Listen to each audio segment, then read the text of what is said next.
My mom didn't know how bad my grades were. She never saw one report card. I hit everything from, and she didn't even ask. She was so bogged down with life. And so I got away with a lot of shit because her mind was occupied. So it made me, honestly, a weaker person. So I scammed life. My mom helped me scam life for a while. But this time I couldn't scam life. I went the second time, took the ASVAB test, failed it again. And a week later, she got a letter in the mail from my high school. And I'm a junior in high school, and the letter says pretty much your son's gonna flunk out. He's missed 25% of school, because she was always gone, so I didn't went to school. He's gonna miss school, and so, or he's gonna flunk out. So I was exposed once again. My mom goes, well, she read the letter to me, she put my bed, and her best advice was, guess what? You're gonna flunk out of school. That was it, in the conversation. So this is when I developed my accountability mirror. And I look in the mirror, and at this time, I didn't want to be the black kid in school. There's like 5 or 6 of us in school, like 1,700 kids, something like that. And I made up a character to kind of like draw attention from color. And so what I did was I started to design haircuts. And one haircut I had was the old man. And I shaved my head up here just like this. I did this. And I would keep the hair on the side like an old man has. And one time I shaved my whole head and had a reverse part. So I had hair up here and it kind of zigzag. So I did things to be this cool, crazy, kind of like creative kid. You know, like crisscross came out this time, so I had my pants sagging but backwards. So my back pockets are here. I had a toothbrush. I was crazy, man. But I was a crazy cool kid in school. So I look in the fucking mirror, I see this letter, I'm fucked up, and I'm like, you know what, man, no one is coming to help me. I remember back to what my principal said, 'cause I went to the principal when they wrote that shit on my car and in my notebook, and the best advice he can give me, God help his soul, was this: they're ignorant. They spell nigger Niger. And so but honestly, I talked to the guy as I wrote my book, and I have nothing wrong with Principal Freeman. I actually interviewed him for the book, and he was happy to interview. He's a good man. What the fuck you could tell some black kid, you're a white guy in white society, we could tell me. You could shut down the fucking school and have a fucking damn. So I started talking to myself this way in this mirror. What the fuck is Principal? Because at that time, like, this is the best you can fucking do, Principal Freeman? That was my mind then, but in this mirror, it wasn't my mom, it wasn't Principal Freeman, it wasn't my dad, it was me. Because when nobody coming back to fucking help David Goggins, that was my mindset now. And so with my non-spelling ass, I started getting these sticky notes and writing, you're fucked up. And my mom wakes up like, what is wrong with you? I go, man, I have to change because I can't stay here. I looked at myself in the mirror and I was defeated. I go, look at myself. I'm like, who am I? So I'm defeated in this mirror and I'm like, okay, I'm changing. I said, Mom, can we please get a tutor?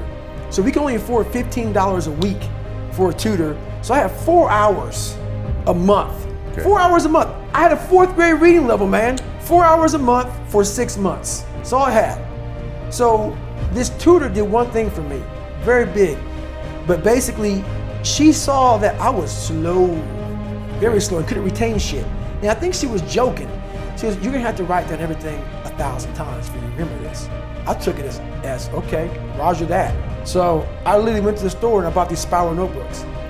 And I started literally writing down, let's say it's a math equation, the same fucking math equation over and over and over and over again. When it came to a paragraph comprehension, I couldn't read the fucking paragraph and then remember it. So we had like, I think 25 or 30 paragraph comprehension things. I had to write down the whole fucking thing, like a whole paragraph, and you don't have much time to take the fucking test. But that's how I learned. So how I learned the Navy Dive Man, it was like 1,000 pages, Navy Dive Man. I got it a year in advance and wrote the book out probably 14 times. Like the Boyle's Law, Child's Law, Gay-Lussac's Law, Dalton's Law, all these laws, but over and over, the whole manual. So it's not like, so now I've done it so many times, I can go back in my mind and say, okay, page 71 was Boyle's Law, and I can go back in this, and I'm looking at it right now, and I remember writing it down so many times that it takes me to say, okay, I got it, and I can write it down almost verbatim so that's how I learned even to today. But the work ethic, people think I became this guy from running. No, I became this guy from fucking studying. I had to study for hours. What might take you an hour to learn, take me 2 days. So that's where, in this, at the table, and my best friend Johnny remembers me like, God, you just changed. Something happened. I got obsessed. So I take the test, I score high, I get in the Air Force. And that's when I'm like, man, I'm gonna be a pararescueman. And this is when I realized, man, I teach myself how to swim. I taught myself how to swim, and this is when I realized, man, that I'm negative buoyant as hell. And there's a lot of things. So what gets people in special operations is the water. Not swimming, but the water confidence. When they're like taking your air from you and you're underwater panic, I realized I was very uncomfortable. So long story short, I was there for 6 weeks. I was moving on pretty well. I was second in my class, and I was getting through all the water confidence, but barely. But I wanted to quit every fucking night. I didn't go to sleep every night. It just paranoid of the next day of getting back in that pool. So 6 months go by, we had this medical examination, and they draw my blood and they said, you have sickle cell. Sickle cell is a blood disease that some African Americans have. Basically, if something happens under stressful situations, stroke, heart attack, sudden death.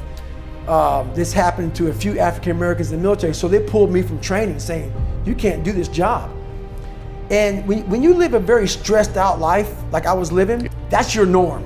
So not sleeping, being scared, that was my norm. I wasn't gonna quit.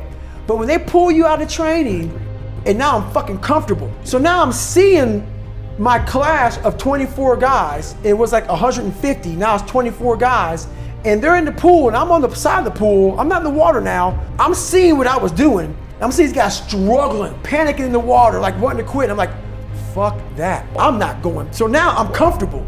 And I'm able to see now, I'm not going back. So now, my big dream of being a pararescueman, I'm now seeing that do this. I'm like, I want to get out of the Air Force. I don't even want to be in the fucking military. So this is what I'm saying. So I'm hoping now that this sickle cell thing is going to get me kicked out of the military. Because I'm like, okay, I don't want to go back in the fucking, I'm done. So I'm not getting happy, because now I'm like, I won't quit.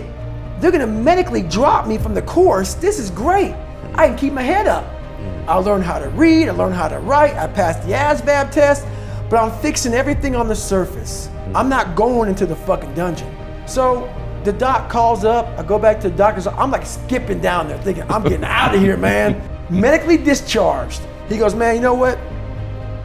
You were doing good in your class, and we don't know how you got this far with this, whatever, so guess what we're gonna do? We're gonna put you back in the training.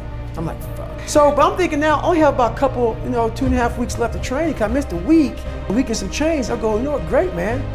I have to suck this up, man. I can do this. So I'm trying to motivate myself on the way back to my CEO, my command officer, Sergeant Lundberg.